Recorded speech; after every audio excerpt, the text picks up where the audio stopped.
రోహిత్ వేముల కేసును రాష్ట్ర హైకోర్టు ముగించేసింది. తనను దళితుడని అవమానించినందుకే ఆత్మహత్య చేసుకున్నట్లు ఆధారాలు లేవని పోలీసులు సమర్పించిన నివేదికను పరిగణలోకి తీసుకున్న కోర్టు కేసును క్లోజ్ చేసింది.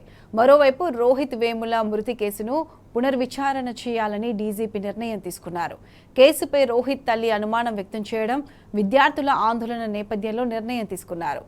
పునర్విచారణకు అనుమతి కోరుతూ కోర్టులో పిటిషన్ వేయనున్నారు.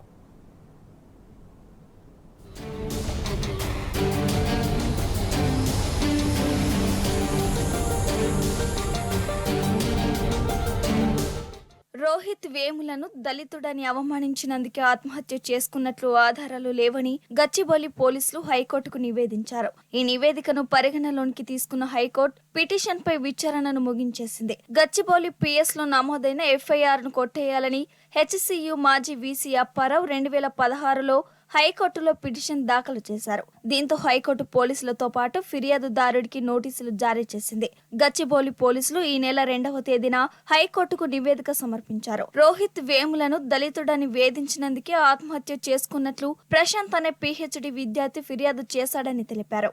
వీసీ అప్పారావు, బీజేపీ నేతలు బండారు దత్తాత్రేయ, ఎన్ రామచంద్రరావు, స్మృతి ఇరానీల పేర్లు ఫిర్యాదులతో పేర్కొన్నాడని, దానికి సంబంధించి ఎలాంటి ఆధారాలు లభించలేదని గచ్చిబౌలి పోలీసులు నివేదికలో పేర్కొన్నారు. దర్యాప్తులో భాగంగా రోహిత్ వేముల ఆత్మహత్యకు వేధింపులే కారణమనడానికి ఆధారాలు లభించలేదని గచ్చిబౌలి పోలీసులు తేల్చారు. ఈ నివేదికను పరిగణలోనికి తీసుకున్న హైకోర్టు అప్పారావు పిటిషన్ పై విచారణ ముగించింది. పోలీసుల నివేదికపై ఏమైనా అభ్యంతరాలు ఉంటే సంబంధిత కోర్టుకు వెళ్లాలని ప్రతివాది అయిన ప్రశాంత్ తరపు న్యాయవాదికి సూచించింది.